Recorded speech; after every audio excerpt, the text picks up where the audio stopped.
बहन से जलन। एक घर में दो बहनें रहती थीं। बड़ी बहन का नाम अंजू था और छोटी बहन का नाम मंजू। अंजू मंजू से बहुत ज़्यादा जलती थी क्योंकि मंजू बहुत समझदार थी। उसे अपनी जिम्मेदारियों का एहसास था।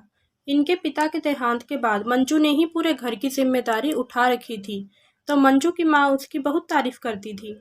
इसलिए अंजू अपनी छोटी बहन मंजू से जलती थी। मंजू ऑफिस जाती थी और घर का सारा खर्चा उठाती थी और अंजू घर में ही रहती थी।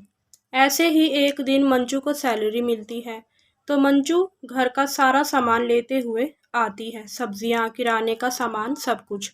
तब मंजू की माँ कहती है, बेटा तू थोड़ा पैसा अपने लिए भी तो जोड़ा कर, आखिर कमाई तो तेरी ही है। तब मंजू कहती है कि अरे नहीं माँ, पहले हम दीदी की शादी करेंगे। पापा की इच्छा थी कि दीदी की शादी बहुत धूमधाम से हो, तो हम दीदी के शादी के लिए ही पहले पैसे जोड़ेंगे। मंजू अपनी बड़ी बहन अंजू से बहुत प्यार करती थी, लेकिन अंजू मंजू से जलती थी।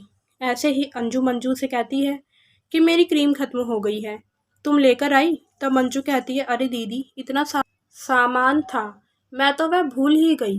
तब अंजू कहती है कि हाँ, बस मेरा ही सामान भूल गई, बाकी सब कुछ ले आई।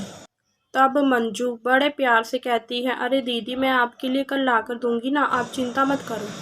तभी वह उससे ज़ोर ज़ोर से बोलने लगती है। तभी मंजू की माँ कहती है, खुद तो कुछ करती नहीं और वह घर का सारा काम लेकर आई है, सामान लेकर आई है, उसको बोलती रहती है आखिर बड़ी बहन तू है। लेकिन बड़ी बहन होने के सारे काम छोटी बहन कर रही है। अपनी माँ को मंजू का पक्ष लेते देख अंजू चिढ़ जाती है और कहती है, आप क्या सोच रही हो, जो यह कर सकती है मैं नहीं कर सकती, मैं भी ऑफिस जा सकती हूँ, ठीक है, और पूरा घर खर्चा भी उठा सकती हूँ। कल से मंजू ऑफिस नहीं जाएगी, तेरी जगह मैं जाऊँगी, समझी ना। अगले दिन मंजू ऑफिस से लौटती है और कहती है, दीदी मैंने आपके लिए मेरे ऑफिस में जॉब की बात कर ली है, आपको मेरी पोस्ट ही मिलेगी, कल से आप भी ऑफिस जाइएगा। तब मंजू की माँ कहती है, बेटा तू इसकी बातों में क्यों आ गई, तूने अपना काम क्यों छोड़ दिया। तब मंजू कहती है, माँ जैसा दीदी को अच्छा लगे उन्हें करने दो, और फिर मुझे आपके साथ रहने का समय भी तो मिलेगा। फिर अंजू ऑफिस जाती है, लेकिन अंजू से ऑफिस का काम भी नहीं होता। जो काम 3 घंटे में करना होता है, उस काम के लिए वह पूरा दिन लगा देती है। ऑफिस के बॉस कहते हैं कि तुम्हारी बहन तो इससे भी ज़्यादा काम कर लेती थी आधे समय में, और तुमने इतना ज़्यादा समय ले लिया। ऑफिस में अंजू को उसका बॉस बहुत सुनाता है, एक तो इतना लेट काम करके दे रही हो, ऊपर से इतनी गलतियाँ, तुमसे यह काम नहीं होगा, तुम कोई और जॉब ढूंढ लो।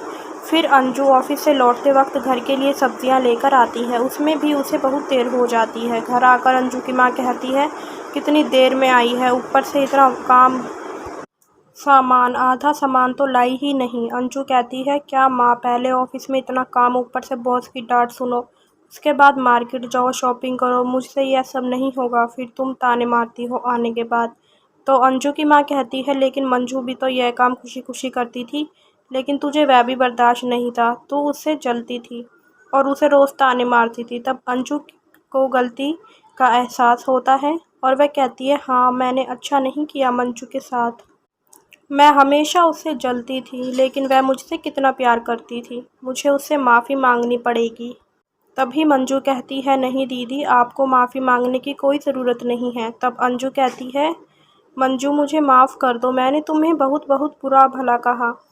तब मंजू कहती है, कोई बात नहीं दीदी, आपका हक है, आप बड़ी हो ना। तब अंजू कहती है, मैं तो सिर्फ उम्र में बड़ी हूँ, लेकिन मन से तो तुम बड़ी हो। मंजू मैं समझ गई हूँ, जो तुम करती हो वह मैं कभी नहीं कर सकती, लेकिन अब मैं तुम्हारी मदद करने की पूरी कोशिश करूँगी। तभी मंजू की माँ कहती है, अब मेरी बेटी वाकई में बड़ी हो गई।